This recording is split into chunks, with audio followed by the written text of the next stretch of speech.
자, 오늘 또 제가 존경하는 우리 김종대 의원님 그리고 신용환 교수님 나오셨습니다. 어서 오세요. 네, 안녕하세요. 네. 네, 요즘 너무 바쁘시죠? 공부하시는 데가 삼매경을 봤어요, 좀 전에. 아, 예. 이게 국내외입니다. 진짜 안팎으로 따라가야 될 뉴스가 너무 어마어마합니다. 많죠. 예. 맞아요. 특히 어제 트럼프 대선 승리 이후에 우리 교수님 더 바빠지신 것 같아요, 우리 의원님. 아니, 그런데 제가 월요일 날 MBC에 나가서 대선을 어떻게 예측하냐 그러길래 트럼프가 무난히 이긴다고. 우리는 계속 그렇게 말했지, 사실은. 그런데 진행자가 저를 이상하게 쳐다보는 거예요. 네. 지금 뒤집혔다는데 지금 아닌데. 특이한 욕하는 거죠? 네. 아니 그래가지고 네. 나 참 이게 난 그렇게 생각하는데 그런데 제가 무슨 신통력이 있어서 뭐 전문성이 있어 그런 게 아니라 1차적으로 교포들하고 통화를 해보면은 대다수 엘리트들이 못 보는 미국이 있더라고요. 네. 저변의 그 상실과 분노. 네. 그런데 사람들이 이런 감성을 들여다보려고 하질 않고 엘리트층이 분석하는 그 정량적 수치 이거에 메모리 되는데 이걸 나는 결정론적 오류라 그럽니다. 네. 결정론적 오류다. 너무 어려운 말 나와요. 그러니까 뭔가 이렇게 마치 선거라는 게 공학적으로 기계처럼 돌아가는 걸로 인식을 한다는 거예요. 네. 그러니까 입력값이 있으면 산출값이 있고. 근데 그 중간은 블랙박스고 그건 인간의 감성이 지배하는 건데. 근데 너무나 그 안에는 제가 보기에는 지금 갖고 있는 상실, 분노, 박탈감. 네. 그런데 얼마 전에 이거 조금 말이 길어져 죄송한데 제가 카자흐스탄에 8월에 갔는데 정치가 안정된 나라였어요. 그런데 3년 전에 유혈 사태가 난 적이 있는데 딱 하나였습니다. 네. 가스값 50% 인상. 이걸로 대통령궁 앞에서 유혈 사태가 나고 네. 정변이 일어났어요. 인간이 이렇게 취약한 존재입니다. 집단적으로 서민들한테 고통을 누가 안기게 되면 이제는 뭐 대통령이고 뭐고 없어요. 네. 난 그런 게 좀 우리가 눈여겨봐야 될 점이 아닌가. 알겠습니다. 트럼프 승리로 인해서 저도 이제 전화를 많이 받은 게 한국의 산업이나 미래에 미치는 영향, 이제 경제적인 측면에서 많이 봤는데 엊그제 이제 김종대 의원님하고 말씀 나눴지만 저도 8월 11일 날 영상 그리고 한 3주 전에 제가 특강하면서 단호하게 트럼프가 이긴다라고 했어요. 물론 저는 경제적인 걸로 분석을 했습니다. 전의 전쟁으로 분석을 했는데 그게 아니더라도 제가 제일 컸어요. 굉장히 좀 신기한 면을 봤어요. 우리나라 사람들의. 뭐냐면 우리나라에서 트럼프 지지에 대한 여론조사를 한 게 있습니다. 한 17%밖에 나오지 않아요. 그럼 왜 그럴까? 뉴욕타임즈, CNN 주로 많이 인용하잖아요. 다 민주당 계열이죠. 그렇죠. 폭스뉴스 보는 사람 한국에 거의 없죠. 이런 것들이 대한민국 사람들에게도 너무나 편향적인 우리 언론 왜곡되듯이 이런 영향을 많이 미치는구나. 맞아요. 그러니까 사람들이 마치 트럼프가 되면 대한민국 경제가 망가지고 미래가 마치 뭐 없는 것처럼 네. 전혀 그렇지 않습니다. 알겠습니다. 지금 트럼프 얘기 사실 해야 되는데 오늘 기자회견, 대통령의 기자회견이 워낙 뜨거워서 예, 오늘 이 얘기를 이제 중심으로 이야기를 이어나갈 겁니다. 그런데 웨이칠칠님이 전개안 없으니 재미없네. 이런 글을 올리셨어요. 지금 좀 전에. 제가 여기 강력히 항의합니다. 지금 시작한 지 1분도 안 돼서 이분이 이걸 올렸거든요. 너무한 거 아니에요? 내가 보기엔 정계환 대표님의 아드님이거나 뭐 사모님이거나 그런 거 아닐까. 좀 전에 저 기차 놓치게 붙잡을 걸 그랬는데. 그러니까요. 다음부터는 정계환 대표님 꼭 나오시라고 제가 말씀드리고요. 어쨌든 취재하러 갔으니까 우리가 용서해 주는 걸로 하고요. 웨이트칠님 기다려보세요. 재밌게 잘해드릴게요. 자, 첫 번째 오늘 우리 김종대 의원님과 또 신용환 교수님이 말씀하신 것처럼 워낙 이 대통령 이슈가 컸습니다. 기자회견은 사실 기대도 안 했지만 이렇게까지 엉망진창일 줄은 솔직히 저는 몰랐고 일단 기자회견 처음 시작하는 그 싱크부터 한번 들어보시고 이야기 나눠보도록 하겠습니다. 또 저의 노력과는 별개로 국민들께 걱정을 끼쳐드린 일도 많았다고 생각합니다. 민생을 위해 대한민국의 미래를 위해 시작한 일들이 국민 여러분께 불편을 드리기도 했고 또 제 주변의 일로 국민들께 걱정과 염려를 드리기도 했습니다. 대통령이라는 것은 변명하는 자리가 아닙니다. 모든 것이 제 불찰이고 제 부덕의 소치입니다. 국민 여러분께 먼저 죄송하다는 말씀, 진심 어린 사과의 말씀부터 드리고 그리고 이 국정브리핑을 진행하겠습니다.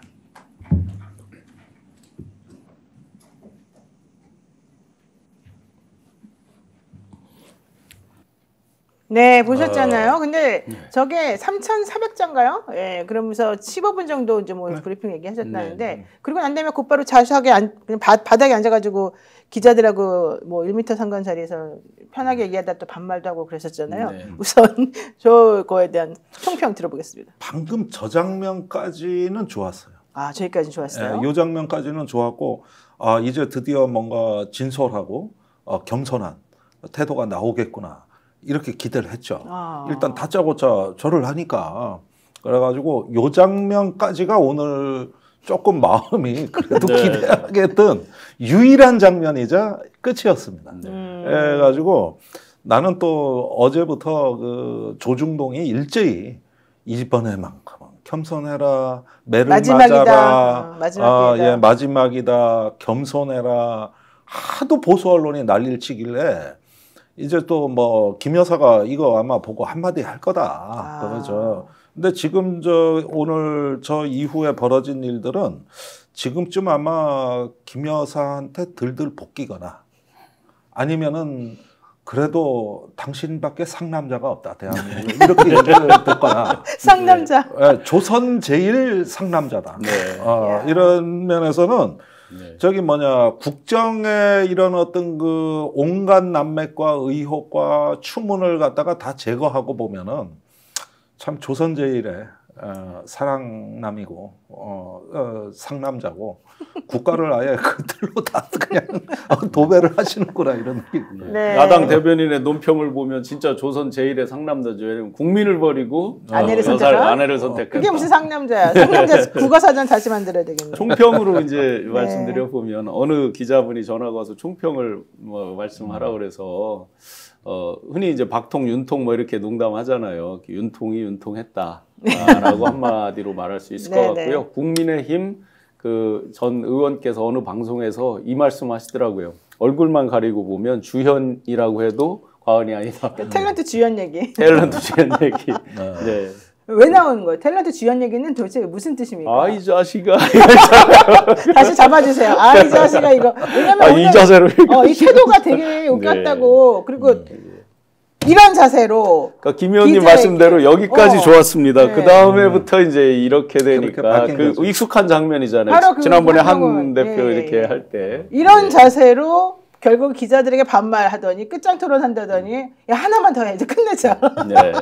깜짝 놀랐는데 여기에 대해서 한동훈 그 국민의힘 당대표는 침묵을 지키고 추경호 원내대표는 진솔하고 소탈했다, 성공했다 이런 얘기를 지금 했어요. 매우 겸허한 자세였다.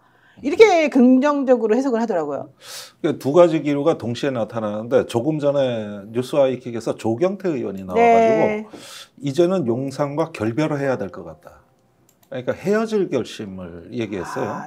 이거는 형식적으로 분당만 아닐 뿐이지 나올 수 있는 최고의 발언이라고 보여집니다. 여당의 그것도 최다선 의원이 할 수 있는 얘기라고 감안을 해서 본다면은 이거는 이제 막다른 골목까지 왔다고 보셔야 될 것 같고 진행자가 한동훈 대표도 같은 생각이냐 그러니까 그렇다 그랬어요. 그러니까 분명히 한동훈 대표도 이거 다 평가하고 있다 이렇게 얘기를 했거든요. 그러니까 오늘 원내대표와 당대표 간에 전혀 상반된 두 가지 반응이 나온 거예요. 그러니까 지금 국민의힘은 당이 두 개입니다. 원내대표가 대표하는 당이 있고 당대표가 대표하는 당이 있습니다. 그러니까 지금 아마 그 당의 당원들이 대혼란에 빠지지 않을까 하는 생각이 들어요. 네, 추경호 그 원내대표께서 겸허히 사과를 했다고 그랬죠. 겸허와 공허가 한 끗 차이인데 이렇게 정도가 다르다는 거.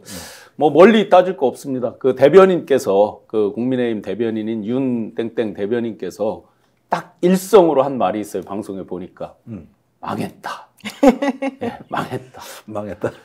내가 알겠고 다 알겠고 그래 하라니까 할게. 딱 이 자세죠. 겸허와 공허, 허허허 이런 생각이 좀 드는데 저는 근데 오늘 기분 나쁜 사실 아까는 그 장면까지 좋았다고 하셨는데요. 저는 진정성이 좀 안 느껴져가지고 별로 이렇게 감흥은 솔직히 좀 없었었고 기대를 안 하셨기 때문에 또 그 대통령이 계속 얘기한 것 중에 내가 시정연설 왜 안 나갔는 줄 아니? 하도 야당이 맨날 뭐라 그러고 특검 얘기하고 이러니까 난 국회 나오지 말라는 소리인 줄 알고 안 나갔어. 이런 얘기하는 게 너무 황당무계했거든요, 솔직히 말해서. 아니, 그런 장면 많았죠. 그러니까 황당한 게 너무 많아가지고 제가 진짜 이제 그런 얘기들을 좀 차근차근히 한번 좀 풀어보려고 지금 생각하고 있습니다. 사실은 어제 이제 김동대 의원님하고 방송을 하면서 오늘 전망을 물어봐서 1도 기대 안 한다라고 이제 자신 있게 말을 했거든요. 맞아요. 같이 이렇게 모셔본 결과 절대 쉽게 바뀌지 않는다 했는데 사실은 오전에 조금 불안했습니다. 혹시 누군가가 아주 진정성 있는 참모가 진언을 했으면 어떡하지? 하고 그러니까. 정말 약간의 조마조마함이 있었는데 딱 시작하자마자 바로 그냥 그러면 그렇지 그렇게 됐습니다. 근데 사실 윤석열 대통령이 자기는 명태균과 관련해가지고도 선을 긋고 뭐 아닌 척하고 말했지만 저는 오늘 다 자백했다고 봐요. 이 대통령의 얘기를 하나씩 살펴보게 되면은 다 본인이 그냥 자승자박, 그다음에 자백, 자살골 이게 사실은 상당히 많았었거든요. 안진현님께서 보다가 폰 집어 던질 뻔했어요 이러는데 나도 진짜 폰 나는 안 봤는데 사실은 나중에 이제 따로 봤는데. 이게 국민들의 생각인 것 같기는 하더라고. 모두 다 지금 부글부글 이게 도대체 뭐야? 사과야? 뭐야? 개사과야? 뭐야? 뭐 이런 얘기 계속 많이 하셨거든요. 맞습니다. 그런데 오늘 제가 좀 보수 쪽 그 방송 패널들을 좀 몇 명 봤는데 한 사람한테도 좋은 얘기가 안 나왔어요. 아, 그래요? 예, 그래서 이거 정말 위기입니다. 그리고 아까 뭐 추경호 원내대표 같은 표현을 한 사람들이 지금 방송에 못 나오고 있어요. 내일 아침이면 어떨까 모르겠는데 또 맹종하는 참모들이 나와가지고 어떻게 아첨할지는 내가 두고 봐야겠습니다만은 현재 이 순간까지는 어떤 그 공중파와 유튜브를 통틀어 가지고 좀 방송다운 방송에는 전혀 없습니다. 그러니까 못 나오는 거예요, 안 나오는 게 아니고 지금 상황이 거기까지 가 있다는 거. 이건 알아야 될 것 같습니다. 자자로 좀 전에 시작하셨잖아요. 자승, 자박까지 나왔고 거기에 결정적으로 하나 빠졌습니다. 자화자찬이 빠졌습니다. 그 출입 기자 하고 있는 이제 그 캠프 때부터 출입했던 그 출입 기자가 저한테 이제 메시지를 하나 보내온 게 있어요. 보통은 입장할 때 기자들도 도열해서 박수 치고 기립해서 박수 치고 앉고 또 나갈 때도 웬만하면 박수 치잖아요. 나갈 때 박수를 유도했다라고 합니다. 비서진에서 이제 그래요? 보이지 않게 뭐 손짓이라도 있겠죠. 기자들한테 이렇게. 박수 쳐달라고? 뭐 이렇게 했겠죠. 누군가가 전 뭐 그 장면을 보지 이렇게 했겠죠. 뭐 있을 수 있겠죠. 그런데 기자들이 아무도 박수가 없었다. 그게 곧 이 현장의 분위기를 다 말해준다고 봐야 돼요. 그렇죠. 기자들도 뭐 들어올 때도 날카로운 없었고. 질문은 사실 못했고 대통령이 예전에 행동했던 거가 안 맞는 부분에 대해서 사실은 재질문을 해줘야 되는데 그런 질문을 안 해줘가지고 너무 봐준다. 내가 이제 그 생각이 들긴 했는데 그래도 기자들도 화가 나긴 났나 보네요. 그러니까 박수도 안 쳐주고. 그러니까 무언가 우리가 모르는 통제 장치가 있었던 것이죠. 그러니까 한 사람한테 2번 질문을 안 줬잖아요. 못하게 하잖아. 그러니까 보충 질문은 없는 거예요.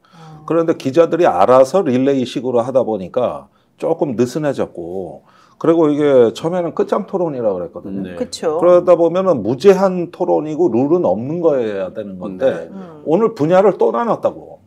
뭐 정치 분야, 외교안보 분야. 그다음에 외신이 들어오니까 그분들은 이런 관심이 아니라 뭐 우크라이나 전쟁이라든가 뭐 한미 동맹 방위비 분담금 이런 게 관심사가 돼 버렸어요. 또 섞여 이게. 그래가지고 저기 전반적으로 보니까 이게 얼핏 보면 자유스러운 기자회견 같아 보이지만 실제로는 보이지 않는 손이 통제력을 발휘했다고 보는 거죠. 근데 외신 기자한테도 한국말 그 사람이 한국말로 질문했는데 말 못 알아듣겠다고 막 대통령이 그런 장면도 나와서 너무 무례하다 이런 얘기도 나왔어요. 아니 뭐 일본 기자 같은데 근데 다른 기자는 이제 통역이 있어가지고 물론 그것도 또 시간 까먹는 거예요. 그래가지고 보니까 다 됐는데 한 번 그런 경우가 있었고.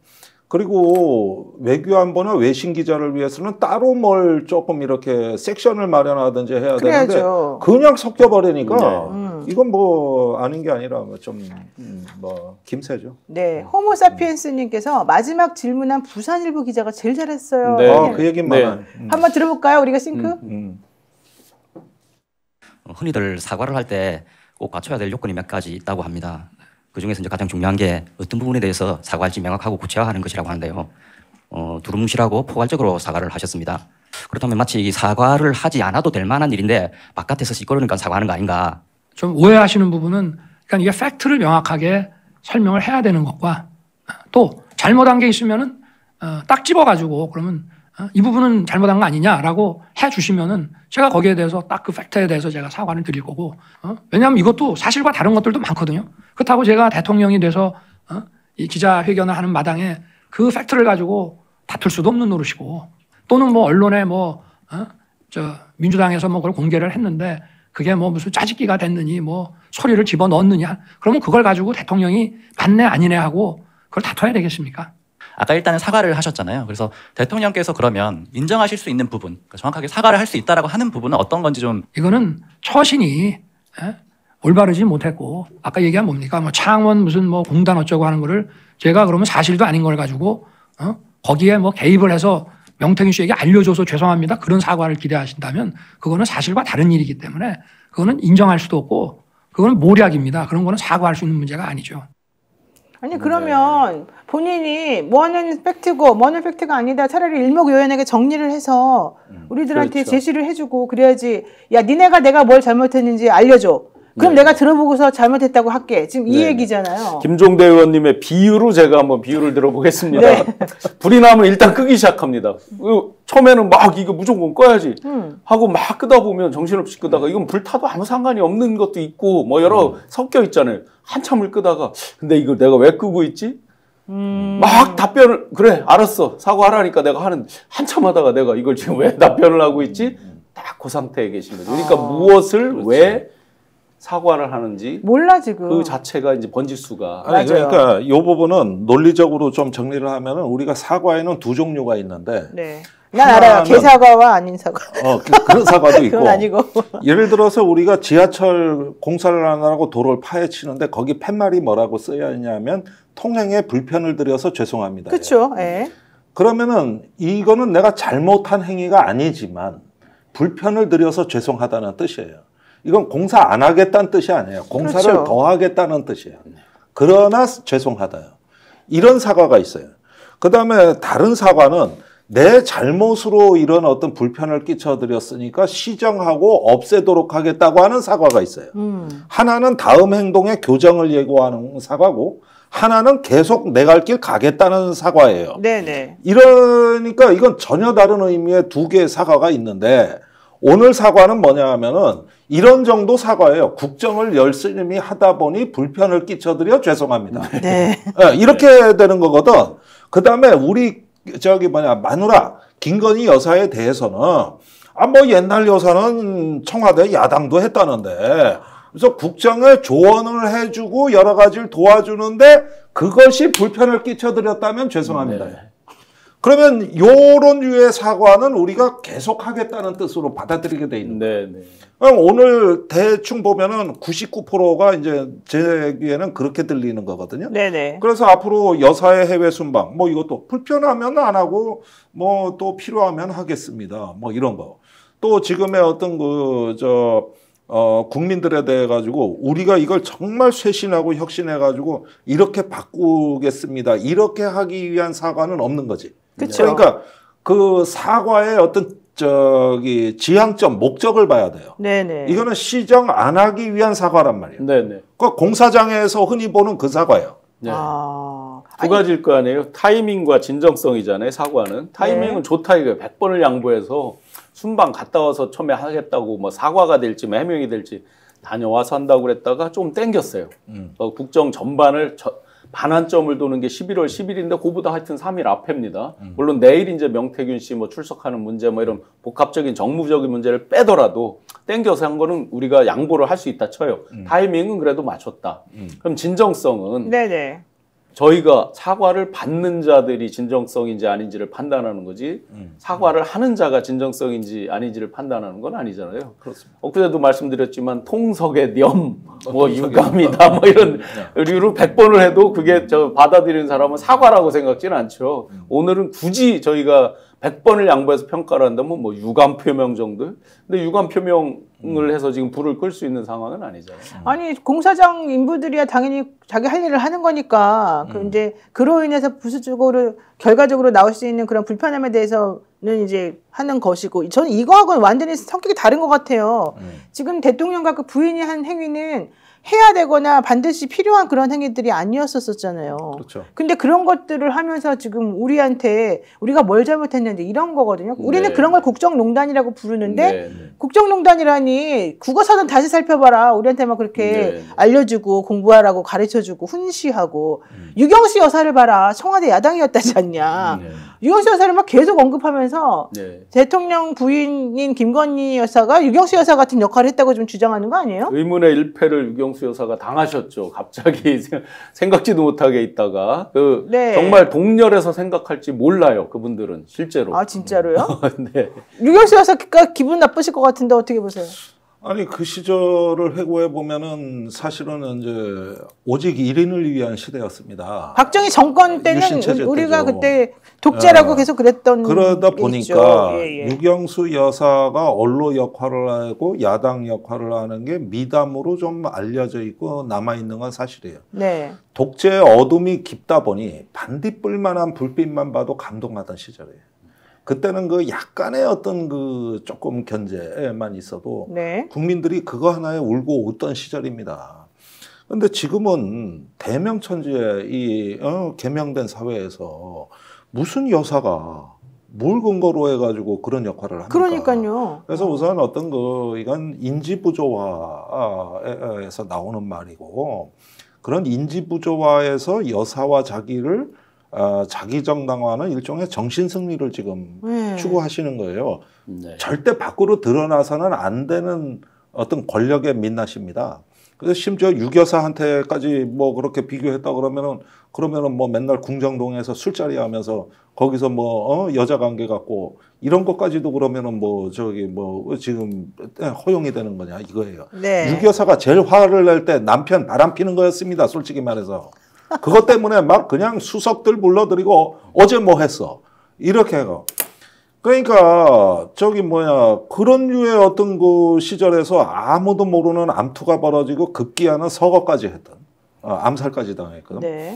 이런 어떤 그 비극을 여기다가 이제 인용해가지고 옛날에도 구중궁궐에서 그랬고 그런 거 안 한다고 용산 간 거 아닙니까? 그렇죠. 그렇죠. 그 청와대 궁정동 뭐 이래고 네. 역대 대통령 그 짓 하면서 장소가 의식을 규정한다 그래서 그거 안 하고 소통하고 나는 다 내놓겠다고 수정처럼 맑은 정치하겠다고 가신 거 아니요? 네. 그런데 지금 보니까 하는 말이 그때 구중궁궐 의식하고 똑같아. 네. 예. 이런 게 속이 상한 거지. 이런 게 속이 상하는 거고. 경악을 금치 못하는 그 대목이 하나 있었는데 뭐 여러 대목이 있지만 네. 나를 도구로 삼아서 김건희 여사를 악마화한다라는 표현을 쓰셨잖아요. 맞아요. 여기서 결정적으로 주어가 빠졌어요. 그러면 누가 대통령을 도구로 해서 악마화를 하느냐? 국민들이? 야당이? 잘 보세요. 그러면 한동훈 대표가 김건희 여사 활동을 자제하라고 그랬잖아요. 네. 그럼 한동훈 대표가 악마화했네? 여당의 대표가? 주어가 없잖아요. 저는 저한테 한 말인 줄 알았어요. 온 국민이 악마화했다? 국민하고 싸우자라고 선포한 거죠. 예. 도구로 해서 악마화 하셨어요? 그러니까 뭐 저 같은 사람 얘기하는 건가? 그러니까 우리는 걔는 가슴이 찔려. 우리가 찔렸다니까. 예. 근데 이거 있잖아요. 정확한 얘기는 저를 타깃으로 해서 제처를 많이 악마화시켰다. 악마라고 하는 거는 사실은 그렇지 않은 사람인데 너네들이 잘못해가지고 이 사람을 괴롭히는 대상으로 삼았다 이거잖아. 네. 그러니까 그 김건희 여사는 아무 잘못이 없는데 우리가 대통령을 욕하기 위해서 일부러 그 부인을 괴롭혔다는 얘기밖에 안 되는 거거든요. 잘못이 없는데 그럼 여당에서는 왜 활동을 자제하라고 그러는 거예요? 더 열심히 하셔야지 잘못이 그렇지. 없으면. 그러니까. 왜 순방도 같이 안 가신다 그러고 갑자기 말이 바뀌고 그러죠? 그것도 이제 갑자기 결정된 것 같아요. 그래서 남미 가는 것도 오늘 기자회견 효과로 일단은 한번 양보하겠다는 정도예요. 네. 근데 지금 어떤 뭐 악마화 발언이라든가 이런 부분에 대해서 우리가 조금 이거 사태를 좀 심각하게 봐야 심각해요, 되는 게 되게 저는. 이제 앞으로 계속 가던 대로 가겠다는 얘기이고 그 다음에 명태균 씨 전화 같은 경우도 수백 통 축하 전화 오는데 그럼 내가 그걸 받지 어떻게 또 기억도 안 난다 텔레그램으로 통화했는지 뭔지 그것도 안 난다 뭐 하면서 그 김영선 의원 공천 개입한 것도 공관위원장이 누군지도 몰랐는데 그때 윤상현 의원이 아니라 누구로 알았다는 거예요. 장제원 의원으로 알았다나 헌영세 의원으로 알았다나. 네. 그러니까 갑자기 선택적 기억력을 발휘하면서 스스로 정당화하는 물꼬를 스스로 만들고 거기에다 자기가 창조한 세계에 자기가 스스로 감금이 돼버려요. 이 어떤 물속의 공기방울 세계에 갇혀버리는 거예요. 아, 우리 그 드라마 같은데 보면은 이렇게 물속에 이렇게 동그란 물방울 같은 거 사람 들어가 있는 그런 장면 보는데 그렇게 지금 그렇죠. 대통령이 그 세계에 들어있다. 그런 세계를 인위적으로 만들고 본인이 거기에 스스로 감금이 돼버리는 거예요. 그리고 온갖 아첨하고 아부하는 간신들이 전부 거기 달라붙어 있어요. 네네. 그래서 이거는 제가 보기에는 그 지난주 운영위 국정감사에서 대통령 비서실장 정진석 실장이 명태균 녹취록은 정치적으로, 법적으로, 상식적으로 아무 문제 없다. 이때 다 정리가 된 것 같아요. 이때 이렇게 뭉개고 나가기로 다 정리가 끝났고 결기가 딱 발의가 돼서 7일 날 전격적으로 대국민 기자회견 담화하는 걸로 결정한 데까지. 이미 이제 국민을 개돼지로 뭐 완벽히 개념 규정했겠죠. 지금 김종대 의원님 말씀 중에도 벌써 그 대통령의 말에 어폐가 있습니다. 보세요. 그렇죠. 대통령의 통화 내용에 보시면 당에서 나한테 들고 왔대. 그래서 나는 김영선 하라고 했어요. 이렇게 말을 했어요. 근데 공관위원장이 누군지도 모른다고 했어요. 자, 윤상현 의원이 공관위원장이라고 했을 때 윤상현 의원이 들고 갔다 그러면 그나마 공관위원장이 본인이 들고 갔다 뭐 이렇게 이해를 할 수 있죠. 그러면 누군지도 몰랐다 그러면 남이 들고 왔다는 얘기? 그럼 그 당의 공천은 지금 어떻게 된 거예요, 이 비밀은? 자기는 인수위 때 너무 바빠가지고 그런 거 신경도 안 쓰잖아요. 그러니까 누가 들고 왔다는 얘기? 그러면 지금 그 다음에 아까 그 화면 자료 화면에 나왔지만 뭐 그게 뭐 바람 소리가 들어갔네 위조 변조. 국민 중에 그게 무슨 야당 중에 거기 그게 위조 변조됐다고 말한 사람이 있습니까? 아니 본인은 그 전에 그런 대화한 적이 있다고 인정을 했다니까요. 글쎄요, 맞아요. 대통령실에서. 그런데 이제 갑자기 그날 비서실장께서 뭐 위조 얘기를 하고 위변조 얘기를 하고 여당 의원들이 막 그걸로 한 30분 1시간 끌었죠. 현장에 제가 맞아요. 증인 선서하고 있었으니까. 그리고 우리 봤잖아요 그때. 위변조를 누가 얘기한 거예요? 있어요. 아무도 저희는 얘기한 사람이 없어요. 거기는 없는데 그 숭실대학교의 음성학 박사 소리 박사 그 사람이 그분이 잡소리가 들어온 게 이상하다는 말을 한 거예요. 그 사람은 그런데 이런 걸 갖다가 극우 유튜버들이 막 퍼날랐어. 그러니까 그 사이에 처음에는 인정을 했다가 밤에 유튜브를 본 거야. 또 밤에. 그것도 쇼츠 영상으로. 쇼츠로. 그러면은 다음날 이게 영감을 줘. 아이디어를 준다고.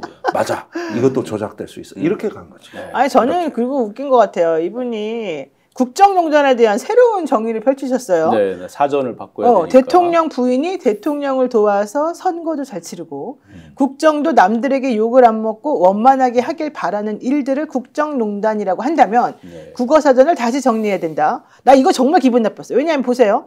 대통령 부인이 대통령을 도와서 선거도 잘 치르고 요거 내가 지금 이해 있습니다. 두 번째, 국정도 남들에게 욕을 안 먹고 원만하게 하길 바라는 일들 이렇게 말했거든요. 지금 대통령 부인이 한 이런 것들이 이 두 가지에 들어가는 건지 지금 대통령 선거, 대통령 어떻게 됐는지에 대해서 이거 여론 조작해가지고 경선 때부터 이상했다라는 게 지금 계속 나오고 있는 중이잖아요. 근데 어떻게 대통령 부인이 대통령을 도와서 선거도 잘 치르고 이런 말을 이렇게 편하게 하시냐. 또 남들에게 욕을 안 먹고 원만하게 하길 바래서 대통령 부인이 뭔가 행동을 했는데 니네는 왜 그걸 갖고 딴지거냐 지금 이 얘기잖아요. 근데 지금 현재 대통령 부인이 한 여러 가지가 과연 원만하게 하길 바래서 지금 하는 행동입니까? 그러니까 여기서는 말이죠. 네. 왜 이게 그 가치가 전복이 되냐 하면은 실제로 선거를 다 치른 거는 김건희 여사가 맞습니다. 아, 내가 모르고 있었구나. 그러니까 무슨 얘기냐 하면은 윤 대통령 결혼할 때 재산 2천만 원밖에 없었다 그랬어요. 그동안에 기자들 만나는 활동비도 코바나 컨텐츠 법인카드로 다 했다는 거. 거기에다가 그런 언론에다가 관리까지 해주지. 그다음에 선거 때 각종 뭐 명태균, 김종인, 이준성, 이명수 기자까지 이명수 기자 해가지고 자기가 다 만들어 놓은 거고 인사도 남편 잘 되라고 김건희 여사가 다 하는데 남편인 이 오빠는 솔직히 검찰 나와가지고 나 정치가 뭔지도 몰라. 아까도 그 말 나왔어. 그래요, 맞아요. 정치 모른다 나는.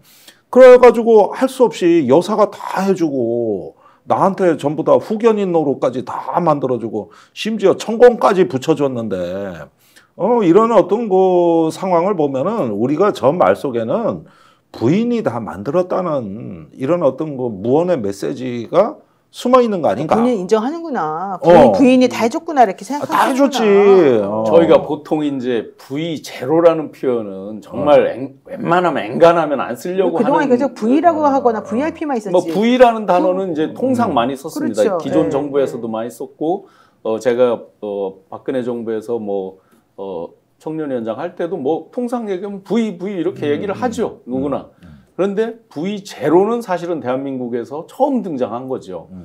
그 말을 쓸 때 사람들도 굉장히 좀 이렇게 저하는 표현이죠. 저항감이 있어요. 이게 쉽지 저항감이. 않죠. 네, 설마 하면 너무 나간 거 아니야? 같이 일하고 같이 보고 대충 그럴 것이다 아는 사람들도 그 표현을 쓸 때는 사실은 굉장히 조심하죠. 좀 조심하는 건데 지금 스스럼 없이 V0가 온 국민들도 그냥 쉽게 얘기할 정도로 이렇게 돼버렸잖아요. 이미 많이 좀 전에 말씀하신 대로 선거 본인이 다 치른 거예요. 뭐 펀드레이징 뭐 다 뭐 여러 가지들 얘기설들이 있듯이 그러니 전혀 거리낌이 없어요. 농단을 넘어서는 수준으로 뭐를 한다고 해도 거리낌이 섭정 없어요. 체제요. 섭정 체제. 그렇죠. 예. 정확하네. 근데 농단이라고 절대 생각 안 하시는 거잖아요. 농담으로 생각하실 수 농단이 있어요. 농단이 아니라 이거는 권력을 만든 게 네네. 여사야. 그거 똑바로 알아야지. 아니 그러면은 뭐 임명을 하지 차라리. 그렇죠. 그래서 처음부터 임명하라고 한 거잖아요. 뭘 하든지 비서실장으로 부속실을 임명하시든지. 만들라고 한 거잖아요. 네. 제2부속실을. 네. 그거는 공식적 통제를 받기 싫으니까 그건 싫죠. 기록을 남겨야 되니까. 하나만 여쭤볼게요. 네네. 우리 신 교수님이 사실은 그 비밀 선거 사무소 두 군데도 다 알고 계시고 초창기 뭐 때 비밀 선거사무소 강남 거 말씀드렸죠. 강남 것도 예, 있고 가로수길. 양재동 것도 있고. 예, 양재동도 뭐 많이 들었지만 뭐 가보지는 가보진 않았지만 않고. 거기에 누가 그 패밀리고 어떤 일을 했다는 많이 들었죠. 그러니까 어쨌든 교수님은 그 선거를 치를 당시에 그 조직 내에 들어가 있었던 거잖아요. 네네. 그때는 솔직히 대통령 부인이 무슨 역할을 하던가요? 어땠어요? 글쎄 뭐 직접 보지 않은 것을 섣불리 말하는 건 그건 뭐 잘못이고요. 예, 그러니까 보신 거는 없어요. 수많은 그러면? 이야기들을 듣고 실제 장면들이 있었죠. 뭐 대표적인 에피소드로는 네. 그 네이버에 이제 제가 다시 확인해 보니까 석줄이더라고요. 제가 참 재밌게도 그게 2022년 1월 24일인가 그래요. 제가 비포 앤 애프터를 캡처를 해놨더라고요. 아침에 회의를 하는데 사진 하나 있고 이렇게 프로필이 딱 석줄만 있는 거예요. 누구의 사진? 김여사의 사진? 그걸 네이버에 그럼 올릴 때 상식적으로요. 청와대 생활도 해보셨으니까 과연 그거를 어떤 참모가 자기 마음대로 석줄로 올릴 수 있나요? 그렇죠. 그때는 사과 이후에 여러 논란이 있을 때요. 개사가 그러니까 저희 그 12월 달에 국회 정론관에서 네, 내조에만 했잖아요. 충실하겠다고 예, 예. 했던 그때. 사건. 정론관이 아니라 당에서 이제 당에서. 그때는 했는데 그러면 사과도 하고 여러 가지 말하기가 변명하고 이렇게 하니까 구차하니까 그냥 가장 심플하게 위조 논란 이런 거 많이 있었잖아요. 경력 위조 이런 게 있었으니까 네. 그냥 말하기 못하니까 심플하게 세 줄을 썼는가 보다 이렇게 생각을 했어요. 그거 딱 석줄 올리고 나서 언론에서 엄청난 비판이 쏟아졌어요. 이야, 그래도 혹시 영부인이 될지도 모르는데 이게 석줄이 뭐냐 창피하게. 그래서 막 언론이 엄청나게 비판 기사를 썼어요. 석줄이 뭐였는데? 뭐 성함 있고 그 밑에 뭐 커리어 2개 정도 그러니까 있었던 별거 것 같아요. 아닌 그런 제가 거예요. 캡처를 뭐 해놨어요. 석박사하고 그런 거. 그다음에 네, 뭐 코바나 이런 네, 정도. 비포 애프터가 비포 있는데 애프터. 이틀 후에 이제 그게 바뀌게 되는데 그 사이에 아침 회의에 그걸 담당하신 분인가 봐요. 이걸 당황하면서 전화를 받으신 분이. 근데 딱 들려오는 저기가 굉장히 질책을 하는 거예요.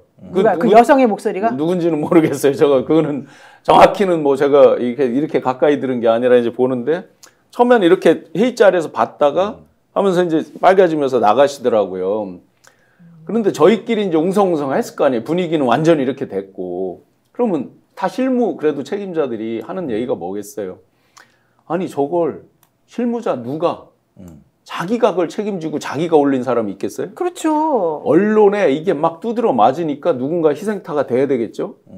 그러니까 그게 막 이제 나온 거예요. 그 분은 굉장히 당황했겠죠. 그렇죠. 이틀 후에 좀 긴 걸로 바뀌어서 제가 사진을 캡처해 놨더라고요, 당시에. 비포 애프터로. 예, 뭐 제가 순화해서 요 정도만 한번 말씀을 드리겠습니다. 그러니까 자기가 결정해 놓고도 그거 가지고서 문제가 생기면은 딴 사람을 잡는구나.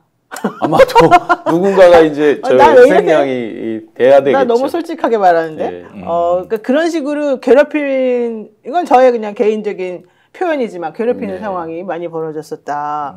와, 우리 조금 있다가 더 중요한 얘기 한번 좀 들어볼까요? 이거 되게 흥미진진한데 좀 많이 나올 것 같습니다. 제가 좀 찔러볼게요, 여러분. 자, 여기까지 이제 일단 제가 말씀드리고요. 오늘 제가 기자회견 들으면서 보면서 제일 화가 났던 거는 결국 대통령이 얘기한 건 딱 두 가지입니다. 첫 번째, 앞으로 부부싸움 많이 하겠다. 무슨 뜻입니까? 그게 도대체가. 두 번째, 전화번호를 안 바꾼 게 잘못이다. 이게 대통령이 지금 하고 싶었던 말이 아닌가 지금 생각이 들어요. 이게 지금 맞는 말입니까? 네, 그리고 미쳤냐 이런 소리도 나왔습니다. 핸드폰을 내가 자고 있는데 와이프가 내 핸드폰에다가 뭔가 답장을 하고 있더라. 야, 이거 싱크 한번 보고 그 다음에 이야기 이어나갈까요? 대통령 부인이 대통령을 좀 도와서 어쨌든 선거도 좀 잘 치르고 국정도 남들한테 좀 욕 안 얻어먹고 좀 원만하게 잘 하기를 바라는 그런 일들을 국정농단이라고 그런다면은 그거는 국어사전을 좀 다시 좀 정리를 해야 될 것 같다는 생각은 좀 들고요. 앞으로 신중한 처신을 위해서 어떤 조치를 취할 것인지 그걸 좀 부탁드리고요. 이게 제2부속실하고도 연결되는지 거기까지 좀 말씀 부탁드리겠습니다. 앞으로 부부싸움을 좀 많이 해야 될 것 같습니다. 네. 대외 활동이야 이제 제2부속실을 통해서 이렇게 하면 되고 어떤 면에서 보면은 좀 순진한 면도 있고 제가 이거 제 아내라고 이렇게 변명하는 것이 아니라 하여튼 전체적으로 좀 우리가 이걸 이해하는 바탕 위에서 또 잘잘못을 엄정하게 이제 가리자는 것인데요. 입당 그 신청서를 권영세 인재영입위원장한테 주는 그 신청서가 언론에 공개되다 보니까 제 휴대폰 번호가 공개가 됐습니다. 그래서 저는 이제 하루 종일 뭐 사람들 만나고 뭐 여기저기 막 다니고 이제 지쳐갖고 집에 와서 쓰러져 자면은 아침에 이렇게 일어나 보면 5시, 6시인데 안 자고 이렇게 엎드려서 제 휴대폰을 놓고 계속 답을 하고 있는 거예요. 그래서 미쳤냐? 지금 잠을 안 자고 뭐 하는 거냐? 그랬더니 아니 사람들이 이렇게 지지하는 사람들 또 뭐 이런 것 좀 잘해라 하는 사람들이 있는데 고맙습니다라든지 뭐 잘하겠습니다라든지 잘 챙기겠습니다라든지 아니 뭐 답을 해줘야 하는 것이지.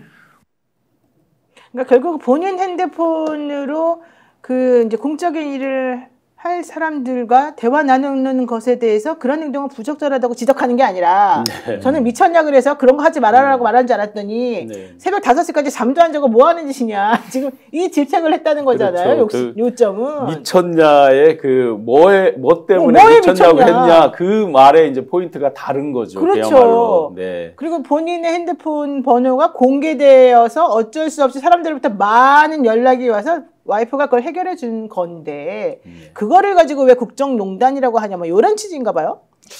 그런데 저게 설령 사실이라 하더라도 뭐 제가 문제가 있다가 없다 따져나가지고 저 말을 왜 하는 거죠? 아니 그러니까 아니 나는 개인적으로는 재밌었어요. 네. 올해 가끔 재미 포인트가 있긴 있더라고요. 그러니까 저거는 제가 보기에 앞으로 명태균 씨가 조사를 받으면서 뭐 폰을 까내마네 자꾸 이제 얘기를 하니까 혹시라도 대통령과 명태균 씨 사이에 오고 간 그런 문자나 이런 것들이 공개될까봐 지금 사전에 미리 지금 작업하는 거 아니에요?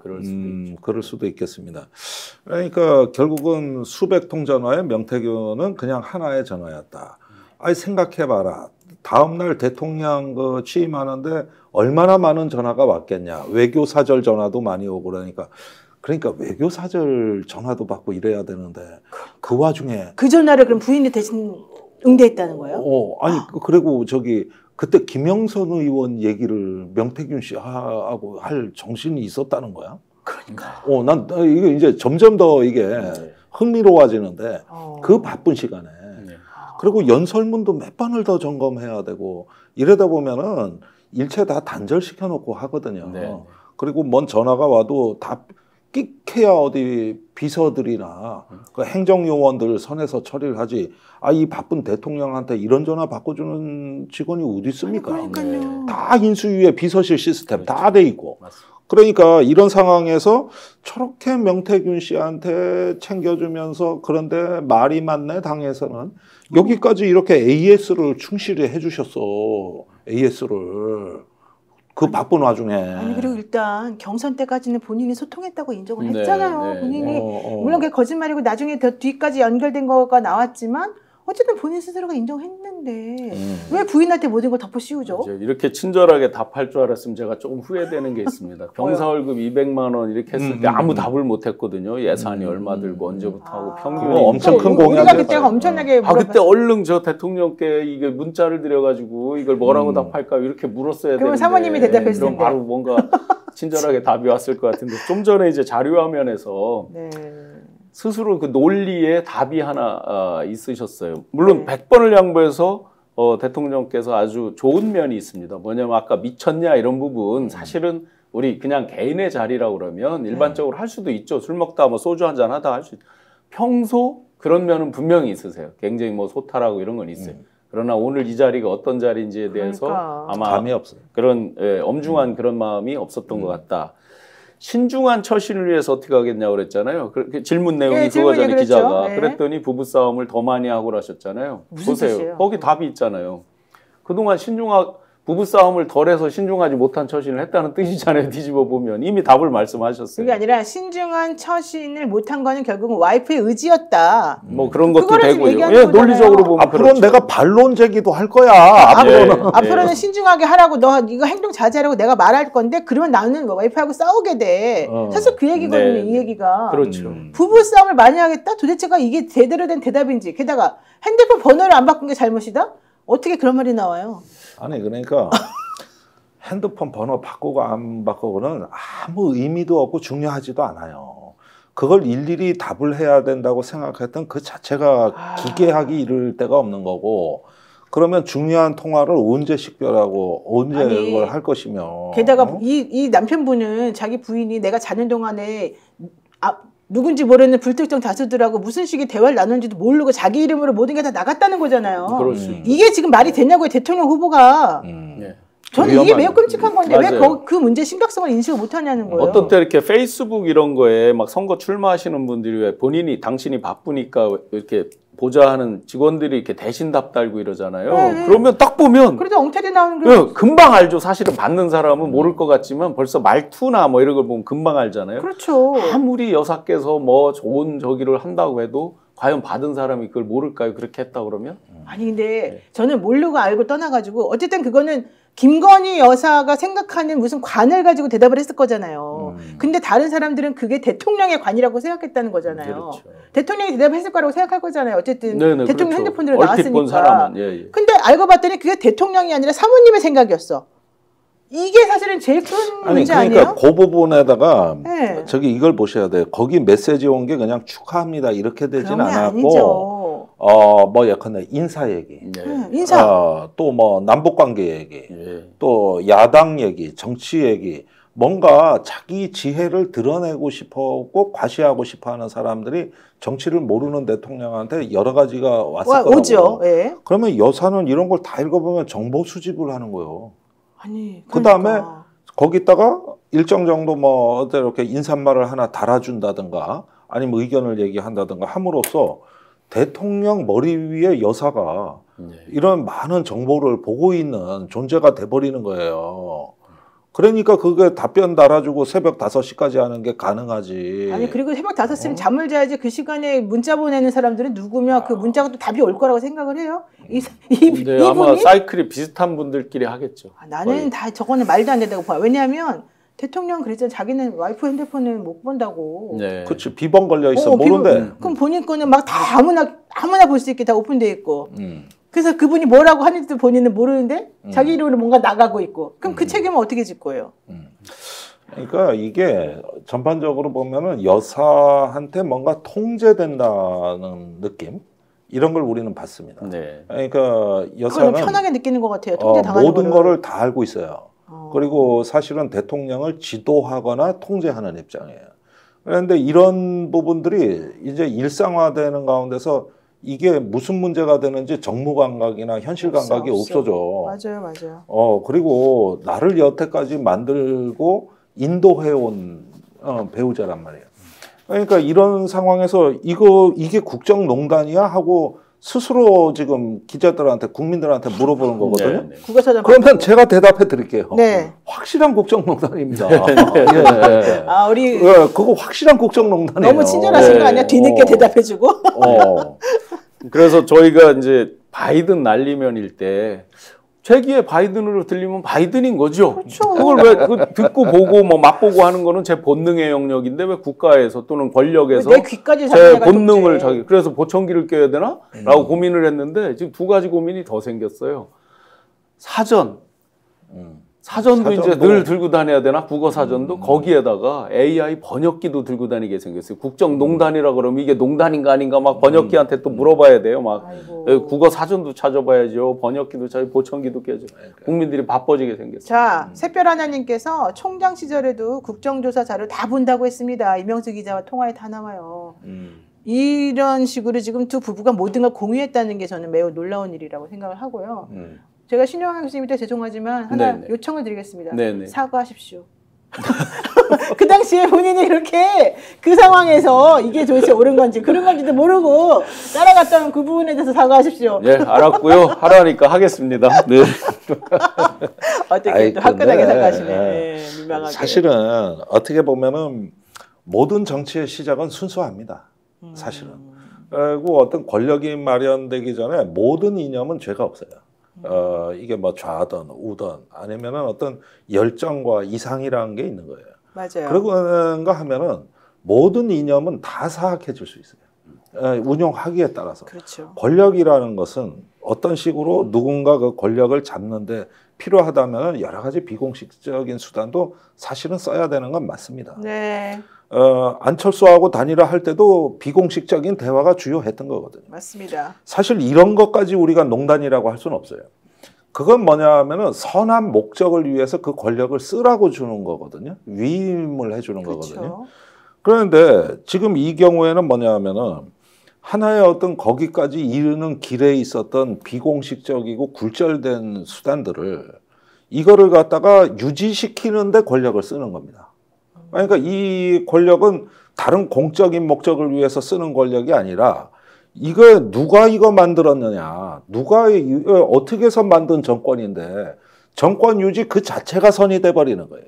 여기에다가 권력을 마음껏 써요, 절제력 없이. 네네. 그러면은 결국은 어떤 권력도 다 사악해지는 거거든. 그 절대 권력이 절대 부패하는 이유가 바로 이런 데서 나오는 그렇습니다. 거거든. 이게. 자, 제가 오늘 이제 그만둬야 되겠다라고 마음먹은 이유를 지금 김종대 의원님 말씀으로 축약을 할 수 있을 것 같습니다. 이제 남들은 뭐 공격할 때 이제 메신저를 공격하거나 오염시키기 위해서 별의별 말을 쓰면서 비난, 비방을 하는데 실제 제가 같이 일을 하고 모시면서 느꼈던 점이 바로 이런 부분이에요. 정의와 공정으로 후보도 되셨고 대통령도 결국 그걸로 된 거잖아요. 표방 자체는. 그렇죠. 그런데 제가 가까이서 본 모습들은 선택적 정의와 공정이에요. 가까이서 보니까 예. 상식과 합리 늘 얘기하잖아요. 입에 이렇게 달고 있잖아요. 정의와 공정도 달고 사시잖아요. 근데 정말 선택적 정의와 공정 뭐 여러 진짜 밤을 샐 정도로 많은 제가 제 느낌으로 느낀 것들이 있고 상식과 합리 그것도 마찬가지예요. 아전인수식의 이제 상식과 합리 이런 것들을 너무 많이 보면서 조금 제가 위험스러운 발언이지만 네네. 박근혜 정부 때 이제 탄핵 트라우마를 굉장히 많이 안고 있잖아요. 근데 그건 일반화할 수는 없어요. 저의 트라우마고 저희 가족들의 트라우마니까. 그런데 이건 곧 이런 각이다 해서 제가 인수위 초기에 사실은 삼선 의원 지내신 분, 재선 의원 지내신 분하고 제가 만나 뵙고 고백을 했어요. 저는 떠나겠습니다. 그때 다들 의아했죠. 뜨악했죠. 너 갑자기 왜 그래? 뭐 이런 거죠. 가만히만 있어도. 네, 가만히만 그냥 있으면 뭐라도 뭐 아주 높은 자리 아니더라도 뭐라도 있겠죠. 뭐. 그런데 지금은 그분들의 말씀으로 모든 걸 대변할 수 있을 것 같아요. 너가 그때 걱정하고 우려했던 것보다 훨씬 빠르게 훨씬 큰 폭으로 떨어져서 정말 창피해서 동네 인사 못 다니겠다. 아마 오늘 이걸 보고 그게 더 심해지셨겠죠. 오늘 회견을 보고. 그러니까 나는 그때 그 신용환 교수 결심 보고 그때 뉴스공장에도 나오시는 걸 내가 봤는데 사실 한 자리 바라고 왜 김대남 녹취록에서 나오듯이 사실 그거는 초월한 인물이거든. 초월해 있었다고. 그리고 저기 본인은 어떤 그 정치적 의미의 무게를 두고 자기의 존재를 좀 이런 데서 실현하고 싶어서 갔는데 이 판은 어떤 거냐면 전부 줄 서는 놈들하고 이런 데서 사적인 통제를 가지고 줄 세우는 이런 데서 또 하나의 지옥을 본 거야. 그게 처음 봤다면 모르겠는데 예전에 박근혜 대통령 때 막 그냥 그 강해 보이던 권력이 속절없이 무너지는 걸 다 봤거든. 맞아요. 이렇게 허망하구나. 이렇게 저기 뭐냐 치명적이고 이렇게 파괴적인 정치가 있구나 하는데 아니 그런 부분들 얘기하려고 보면 당에서 온갖 똥폼 잡고 기득권하고 줄 세우고 벌써부터 그냥 정부 출범 전부터 난리를 치버리니 또 하나의 지옥이지 그게 지옥문이 열리는 거지 그게. 그래서 오늘 이제 그 회견 중에 인적 쇄신을 통해서 어떤 쇄신을 하기 위해서 인재풀을 물색 중이라고 그랬잖아요. 그렇죠. 제가 뭐 감히 주제넘게 뭐 고원이나 충원을 할 입장은 아니지만 그냥 지금 있는 분들이 더 나을 수도 있습니다. 그래요? 악화가 양화를 구축한다는 말 뭐 많이 쓰잖아요. 결국은 지금 정말 의식이 있고 자기 어떤 주장이라도 한번 세게 말해보려고 하는 사람들 아마 상당 부분 이미 떠나 있을 거고 떠난 걸로 알고 있습니다. 제가 그래도 자주 만난 편이니까 같이 일하는 멤버들을. 그러면 인적 쇄신을 위해서 인재풀을 찾는다. 우리 저 시골에서 속담으로 저기 할 때 고르디 고른 게 삼배라는 옛날 말이 있죠. 비단을 찾아보려고 열심히 골랐는데 결국은 삼배.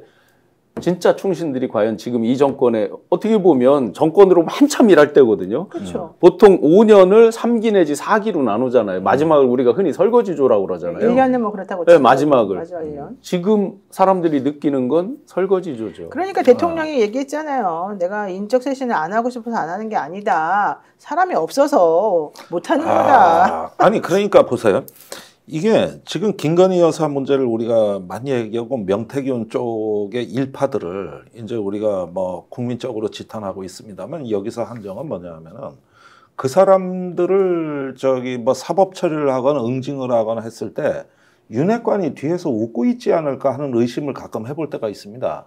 그 사람들 원래 그 이준석, 김종인, 명태균 등등은 원래 윤핵관들하고 대척점에선 하나의 그쪽을 견제하려고 했던 의도를 가진 세력들인데 그렇죠. 네. 이런 세력들이 이제 완전히 한국 사회에서 저기 가혹하게 응징당하는 그 자체는 정의롭다 할지라도 그러나 저기 다른 어떤 대통령을 포획해버린 윤핵관들 입장에서는 알튼이 빠지는 거거든. 그렇죠. 지금도 그 사람들이 뭔 명태균이 입 하나 벌릴까봐 전전긍긍하는데 네. 검찰이 뒤처리를 다 해주면은 이제는 그 걸림돌도 없어진다고. 맞습니다. 그래서 옛날에 당나라 때 이인보라는 그 유명한 간신이 당 현종을 완전히 타락시켜놨는데 이게 제거되고 나니까 양귀비 사촌 오빠 양국층이 등장해가지고 이게 저기 뭐야 저 쓰레기차 지나가니 똥차가 오는겨.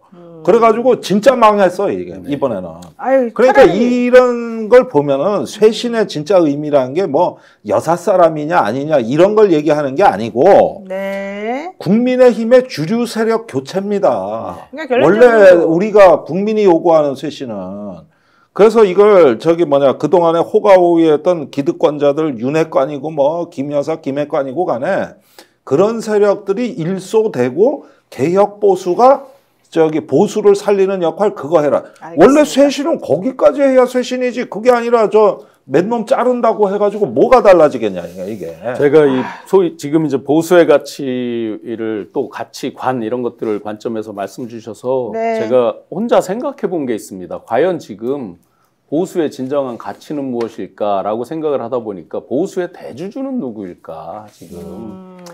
이런 생각을 해봤습니다. 예를 들어서 진보의 뭐 대주주다 이러면 뭐 노무현 대통령의 정신을 이어받고 뭐 DJ 정신 뭐 이런 흔히 하는 얘기들이 있잖아요. 어떤 철학적인 깊이 있는 거 말고요. 그럼 지금의 보수의 어떤 대주주는 누굴까? 박근혜 대통령 탄핵 이후로 저는 대주주가 사라졌다고 생각이 돼요. 그러면 남는 건 이제 본질은 없어지고 가치는 없어지고 현상만 남는 거죠. 네. 그럼 그때 뜨는 사람 그때 써먹을 수 있는 사람을 쓴다.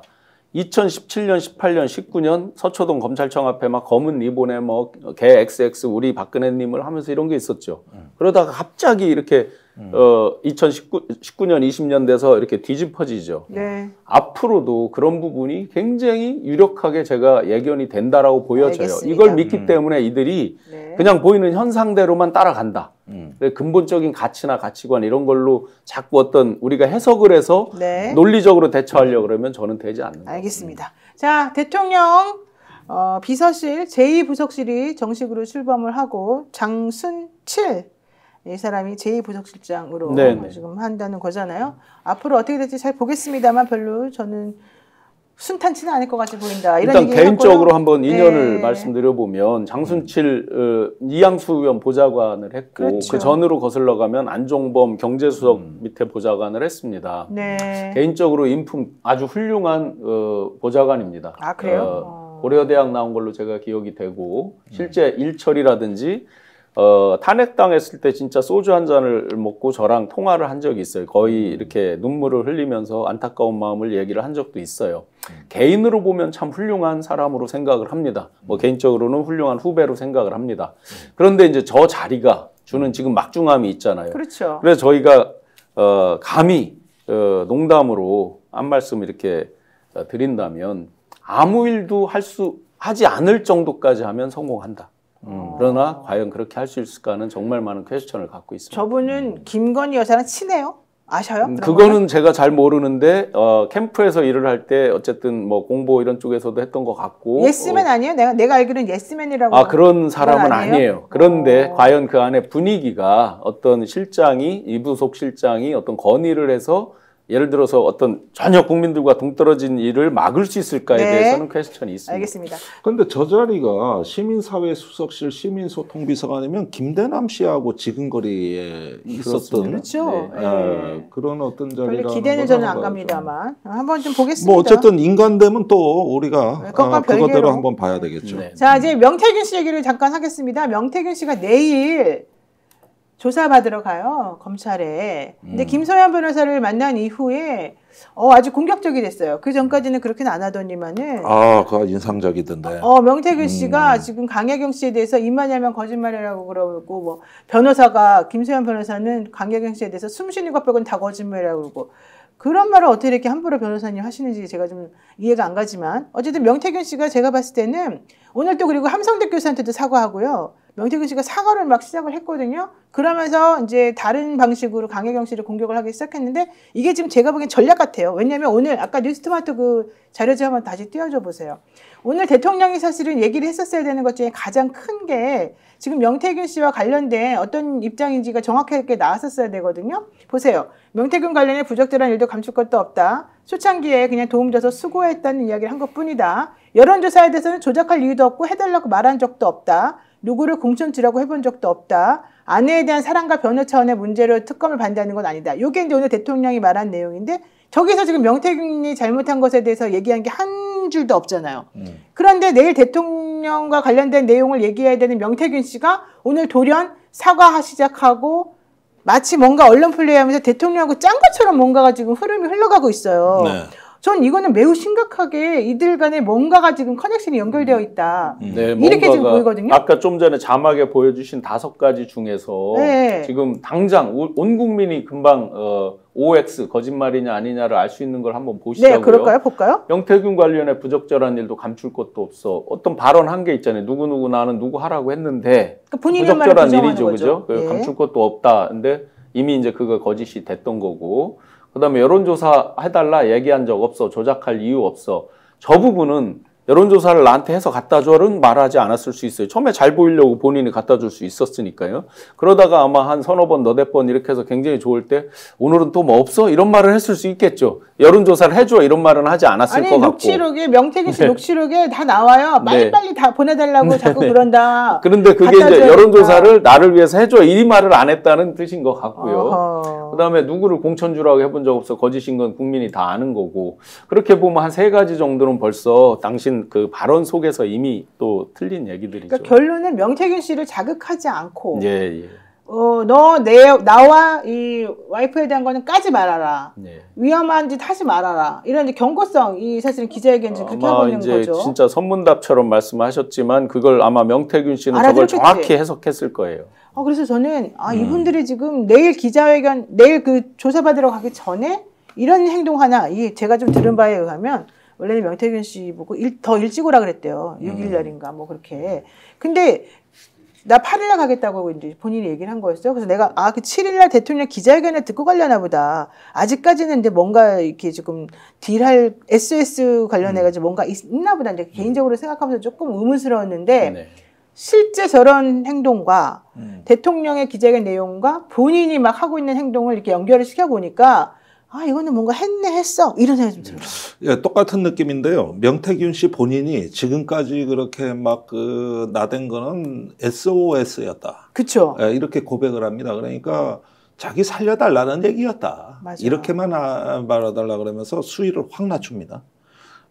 그 다음에 이제 강혜경 씨하고 그 이제 양심선언 하시는 공익 제보자들에 대한 공격이 시작됐고, 네. 세 번째는 황우여 전 비대위원장이 대표로 있는 법무법인의 김소연 변호사. 김소연 변호사가 거기 있다는 거예요. 이 여기를 했는데 여기는 정권하고의 대화 협상하는 한 라인으로도 이 황우여 대표가 이거 역할을 충분히 할 수가 있습니다. 그리고 이봉규 TV도 나갔는데 이봉규 씨가 자기는 대통령이랑 전화하는 사이라 그랬어요. 그러니까 연결이 다 되는 거예요. 다 되고 그 다음에 마지막인데 이제 공익 제보자들이 민주당 공익 제보자라는 데 대해서 격분했던 것 같아요.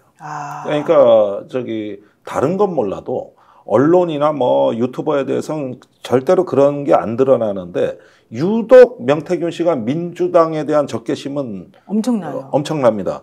그리고 듣자 하지 않니 뭐 아버지가 실향민이고 그런 분위기에서부터 크다 보니까 특히 이제 그 민주당에 대해서는 어떤 일종의 뭐랄까 그럼 조금 약간 원초적인 어떤 그 반감 같은 게 본능적인 있어 반감이 있을 수 보이는데, 있다. 근데 이제 공익 제보자들이 그쪽으로 갔다는 데 대해서는 이제 정치적으로 갈라진다는 신호로 봤던 것 같아요.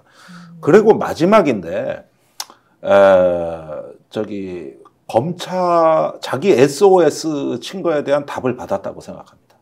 그래요? 그건 뭐죠? 그러니까 검찰에서 앞으로 소환하고 하다 보면 아주 없었던 일이 안 된다면 별건으로 어디 뭐 집행유예 2년 이내로 나올 조금 가벼운 거, 싼 거 이런 거 하나 끊어주고 그 뭐 공천 개입, 여론조사 이런 건 창원지검에서 손을 떼는 겁니다.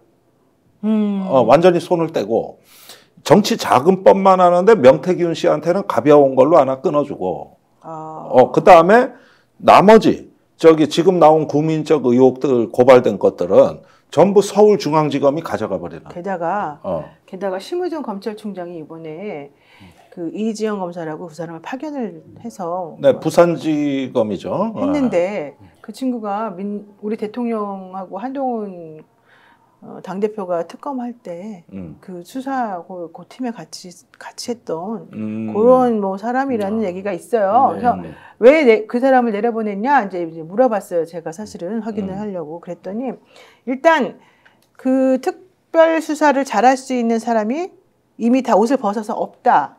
문재인 정권 때 검찰 해체하고 뭐 검찰 개혁한다고 그래가지고 그 당시에 일했던 사람들이 좀 배신감을 좀 느끼고 그분들이 옷을 다 벗었다. 그래서 실제 일할 사람이 없다가 첫 번째.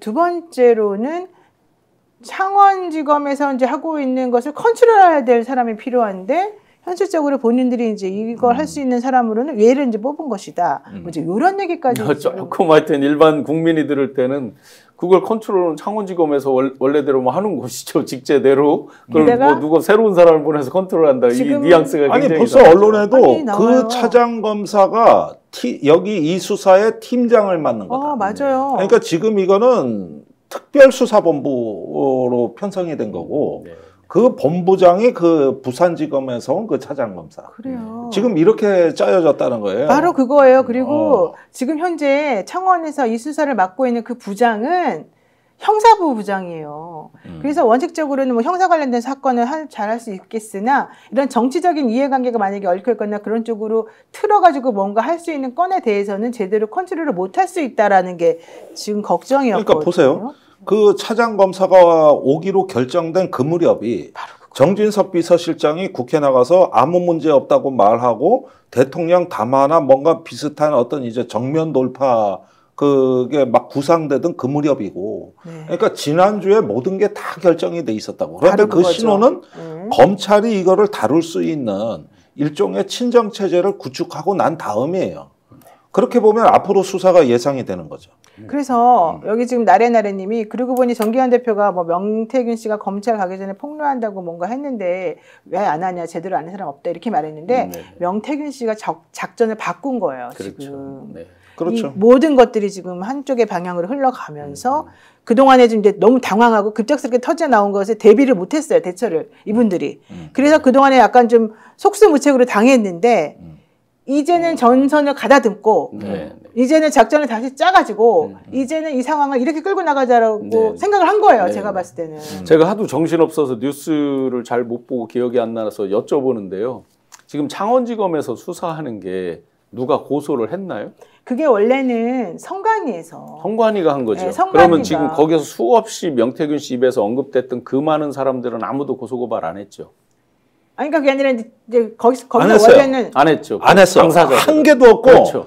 고소장 써놨다는 것까지는 네네. 있었어. 오세훈 시장이. 네네. 그러나 안 했어. 안 했죠. 네. 그 김종대 의원님만 고소, 피고소 3관왕 되셨고 저도 바로 뭐 얘기하자마자 고소를 했고. 명태균 근데 씨는 명태균 씨에 시민단체에서 대해서 고소했어요. 시민단체에서 고발. 삼자들이 고발한 그거는 거. 이제 제3자고. 제3자니까. 지금 말씀하신 당사자들. 거는 한 건도 없어요. 그러니까 그렇죠. 이 대통령이나 대통령실이나 뭐 이런 쪽에서는 아무도 안 건드렸어요. 왜 그거는 그렇게 많은 얘기를 하고 그렇게 많은 저기를 난사를 했는데 왜 아무도 그건 하지 그래서 않았어요? 오늘 MBC하고 JTBC가 기자회견에서 질문을 할 수 있는 기회도 못 얻었잖아요. 저는 사실 이 기자회견이 제대로 되려면 그분들이 뭐라고 질문하는 거 허락해 줘야 된다고 생각했는데 뺐죠. 결과적으로는 다 이제 그런 곤란한 질문 나올 것들은 또 사실은 뺀 거나 마찬가지거든요.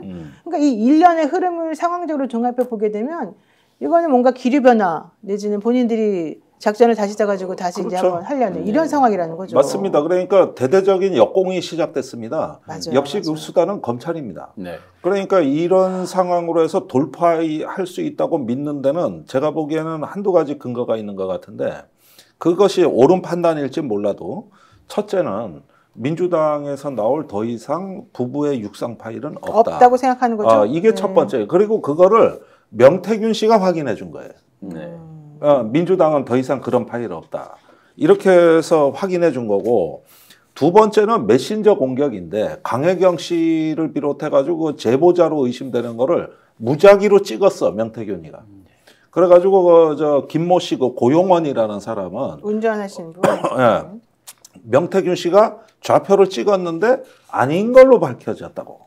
그분은 그렇게 제보한 적이 없다는 맞아요. 거예요. 그 사람 제보하지 않았어요. 예. 이렇게 해가지고 지금 저기 보면은 명태균 씨는 이런 수사기관한테 지금 좌표를 찍어주고 있어요. 여기서 나갔을 거다, 저기서 나갔을 거다. 그러니까 이거야말로 정권이 제일 듣고 싶은 얘기입니다. 네. 그러니까 이렇게 해주면서 명태균 혼자 저 윤핵관이 열어준 성문으로 기어 들어가서 그 안에서 저기 거래를 하고 협상을 한 것이죠. 강혜경 씨 싱크 한번 볼까요? 검찰 조사 받고 나온 상황. 한번 틀어주세요. 명태균 씨와 김영선 의원 모두 강혜경 씨가 다 한 일이다 이렇게 주장을 하고 있는데 네네. 좀 이에 대해서 어떻게 생각하시는지. 거짓말을 하고 계셔서 일단 본인들도 조사를 정말 진실되게 받으셨으면 좋겠어요. 거짓말하지 말고. 그러니까 저는 사실 강혜경 씨가 나오면서 검찰 조사 받고 나오면서 저한테 처음 전화를 하셔가지고 통화를 이제 어제 했는데 너무 씩씩한 거예요. 안 힘들었냐 그러니까 힘들었긴 했지만 자기는 너무 속이 후련하고 시원하고 다 이제 했다. 근데 왜 그런가 생각해 보니까 검찰을 너무 믿는 거야 이분이. 그 변호사가 동행했습니까 안 했습니까? 본인이 동행을 원하지 않았다니까요. 여러 번 말했지만은 그때 우리가 갔는데 그 변호사 안 데리고 들어갔어요. 이제 그거는 제가 보기에는 강혜경 씨의 의지도 있겠지만 그거보다는 검찰에서도 같이 들어오는 걸 좀 싫어했을 가능성이 조금 있어요. 그럴 가능성이 있죠. 네, 그래서 현실적으로 저는 그 부분이 되게 안타깝고 좀 걱정이 됐는데 미래한국연구소의 그 김태열 소장도 마찬가지고 강혜경 씨도 마찬가지고 둘 다 조사받고 난 다음에 와 검사한테 너무 속 시원하게 정확히 다 말하고 왔으니까 괜찮다고 말들을 하는 거예요. 그래서 나는 이 검사들이 정말 제대로 일을 하는 사람들이 아닌 것 같은데 왜냐하면 압색도 제대로 못하고 증거도 잘 못 찾아내니까 근데 어떻게 이렇게 확신해가지고 믿지 좀 걱정이 좀 많이 됐어요. 그랬는데 오늘 명태균 씨의 행동 그리고 내일 이제 명태균 씨가 가서 이제 뭐라고 하고 나올 거 또 내지는 명태균 씨가 만약에 이번에 구속이 안 되거나 이 검찰에서 긴급체포 같은 걸 해가지고 그 사람을 구속시키려는 시도를 안 하거나 영장 같은 거 안 치거나 이러면 이제 완전히 빼박이 돼버리는 거거든요. 제 우려가 현실이 되는 거잖아요.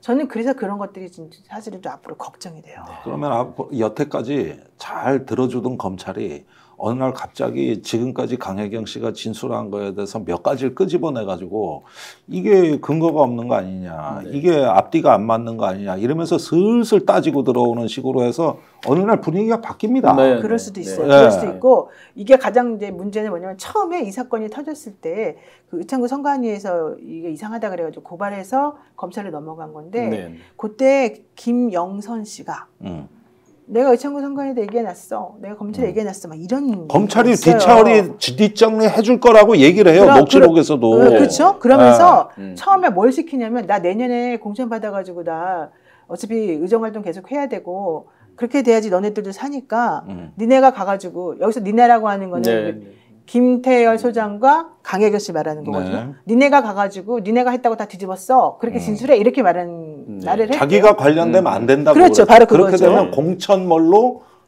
상상할 수 있다. 그렇죠. 그래서 그거는 사실은 그 이재명 대표가 위증교사를 했다고 그러는데 그렇죠. 요거야말로 위증교사에 딱 걸리는 거지. 바로 그래서 안타까운 거는 그분은 그 당시까지 이제 그렇게 가야 된다고 자기도 생각을 해가지고 김태열 씨도 그렇고 강혜경 씨도 그렇고 그렇게 진술을 하고 왔다고 그랬어요. 처음에. 근데 강혜경 씨가 지금 8번 조사받았거든요. 그러면 초창기 때 진술하고 지금 진술이 달라졌을 거잖아요. 달라진 게 있을 수 있겠죠. 그걸 딱 걸어서 이제 그렇지. 그러면 이제 신뢰성을 또 이제 뭐 훼손시키고 탄핵을 뭐 이 메신저가 잘못됐고 이런 식으로 또 얘기해서 안 믿을 수 있어요. 도이치 무혐의한 수법이에요. 다른 진술이 있다는 거 아닙니까? 그걸로 무혐의 됐잖아요. 바로 그거예요. 너무 걱정되는데. 그러니까 지금 이 부분은 이거 심각한 건데 이게 정권이 생각하기에 이게 견적이 나왔구나. 이게 사이즈가 나왔구나. 이 부분을 일단 우리가 알아야 되고 그런데 지금 정권이 그 계산이 다 맞는가를 우리가 검증해 봐야 되는데 그러면 남아있는 녹취록이 정말로 허접하고 아무 의미도 없는 거냐. 이것도 한번 중요하고 두 번째는 항상 보면은 법리만 보시는데 이분들이 법기술자 아니야. 그런데 그거는 내가 배를 만드는 기술자면 여기 빵꾸가 났느냐, 물이 새냐 아니냐는 점검하는 게 가능해요. 그렇죠. 그러나 파도가 뒤집히는 건 계산할 수 없어. 그렇죠. 그게 민심이야. 맞아요. 이렇게 해서 빠져나가는 그 자체가 국민들에게 비춰지는 이게 있는 거고 민심의 바다라는 게 있는 건데 지지율이 계속 떨어지는 거는 그걸로도 못 막아요. 그러니까 이런 부분에서 이건 법으로는 어쩔지 몰라도 그 뒤에는 민심이 기다리고 있다는 거. 이런 것도 계산을 못한 것 같고. 그러고 나서 세 번째 하나 더 있어요. 숨겨진 증인들의 동향이 심상치가 않아요. 그렇죠. 그러니까 실제로 민주당에 재벌하신 분, 그 다음에 갈수록 명태균 씨한테 반발하는 분들이 늘어나고 있습니다. 지금까지 명태균 씨와 같이 일했던 사람들은 전부 파멸이에요. 육체적으로 건강, 재정적으로 파탄. 거기에다가 지금 이 불명예 이렇게 하니까 육체적, 정신적으로 거의 지금 엄청난 고문을 당한 상황하고 지금 비슷할 정도로 상황이 참혹해. 그런데 명태균이 여기에 대해서 책임감을 느끼지 않고 까꾸로 칼을 들이대는 막다른 골목에 몰려가 있는 사람들이에요. 이런 사람들이 지금 대충 따져도 한 7, 8명 된단 말이에요. 맞습니다. 대충 거기에다 이제 요번 건으로 만약에 지금 저희가 이렇게 가정하는 게 맞다 그러면 본인만 사는 거거든요. 그럼 나머지 사람들이 느끼는 그 배신감이나 반감은 또 엄청나게 큰 거거든요. 맞습니다. 그러니까 틀림없이 7, 8분 중에 더 세게 나온다. 거기에다가 운전하시던 분을 갖다가 국회의원 비례대표 요구했다고 이런 것들. 그다음에 강태경 씨가 2천만 원 요구했다. 뭐 이런 얘기부터 해가지고 마구마구 지금 뿌려대고 기관총 난사하고 있거든요. 근데 그 중에 사실인 게 없어요. 하나도 팩트가 아닙니다, 이게. 제가 오늘 저 시청자 여러분들께 드리고 싶은 말씀이 있는데요. 보면은 이제 뭐 이 저기로 전문 용어로 뭐 팁 포 탭이라고 있고 뭐 미치광이 전략, 게임 시어리 이런 데서 많이 나오잖아요. 그 광인 전략이라고 막 이렇게 얘기했다, 이렇게 얘기했다. 일부러 사실 굉장히 머리 좋은 분이란 말이에요. 그러면서 자기 스스로가 메신저 자체가 자기를 오염시켜서 내 말 다 틀렸어 하고 막 했단 말이에요. 내 틀린 말 해가지고 주장하는 네 그러니까 네 말은 못 믿어.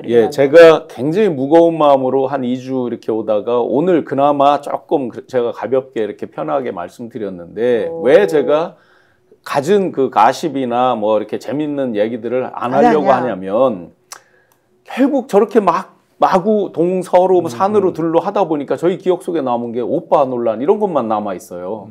본질이 뭔지를 가다 보면 깔깔 웃고 뭐 막 비판하고 했는데 우리가 본질을 뭘 갖고 한 거지? 이렇게 돼서 제가 다소 무겁고 드라이 하더라도 본질. 자, 당신들 명태균 수요자 입장에서 공급자들이 공급한 거 썼죠. 하는 거 하나. 불법 선거사무실 있었죠. 그리고 미리부터 이렇게 정책 공약에 개입해서 국정농단처럼 지금 이어가고 있죠. 네. 이런 본질에 제가 집중하고자 사실은 이 옆에 가십 얘기하면 클릭수 늘어나고 뭐 더 사람들이 재밌게 보고 하는 거 알지만 가급적 자제를 하고 무겁게 왔던 거예요. 네. 그 부분을 꼭 이해해 주시면 알겠습니다. 그런 관점에 봐주시면 좋을 것 같아요. 고맙습니다. 네, 그런 뜻을 잘 알고 존중합니다. 자, 어쨌든 지금 뭐 저도 그래서 걱정은 되지만 그래도 강혜경 씨를 저는 믿고 또 여기 그 공익제보 하시려고 했던 분들을 저는 믿고 있어서 상황을 좀 봐야 될 것 같고요. 또 지금 검사들도 이렇게 가야 될까 저렇게 가야 될까 다들 헷갈린대요. 그러니까 우리가 이럴 때 정확하게 진실을 규명해 달라고 외치면 그 말을 또 전혀 무시하지는 못할 것이다 이런 믿음을 한번 가져보겠습니다.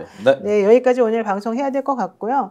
강혜경 씨가 변호인의 도움을 안 받고 들어간 것에 대해서 이제 말씀들을 해주시는 분들, 안타까워하시는 분들이 많은데 물어보니까 좀 미안해서 그랬다, 뭐 이런 얘기를 처음에는 하시고 그 다음부터는 또 계속해서 이제 검사하고 이 좀 커넥션을 조금, 그러니까 검사 가지고 아무래도 좀 잘 해주시는 것도 뭐 있을 수 있겠지만 어쨌든 그런 것들을 보다 보니까 내가 들어가서 이렇게 오래 있는데 내가 변호사들한테 이렇게 하는 것이 좀 부담스러울 수도 있겠다 생각이 들어서 그랬다 뭐 이런 얘기도 하시니까 우리는 믿고 잘 지켜보는 쪽으로 일단은 가야 될 것 같습니다. 네. 오늘 말씀들 너무 고맙고요. 네. 신영화 교수님이 큰 결심에서 가십도 터트려 주시기를 제가 네, 우리도 좀 재미있게 갑시다. 바뀌면 또 앞으로 터질 것 같죠? 생각보다. 네, 제가 좀 이따 찔러드릴게요. 또 한번. 또 아마 인간적 고뇌가 있는 거예요. 맞아요, 맞아요. 또 다 아는 사람들이고 친한 사람들이니까. 자, 여러분 오늘 역대 영사들 스픽스 대한민국 최고의 방송 또 많이 시청해 주셔서 감사드리고 우리 방송 좋아하시는 분들 좋아요, 구독 꼭 눌러주시고요. 네, 혹시 미진한 부분이 있으면 나중에 또 이분들 모셔가지고 한번 얘기하는 걸로 하겠습니다. 오늘 방송 너무너무 고맙습니다. 안녕히 계세요. 네, 고맙습니다. 스픽스는 말하는 언론입니다. 대세는 유튜브, 그중에서 스픽스. 좋아요, 댓글, 구독, 알림 설정.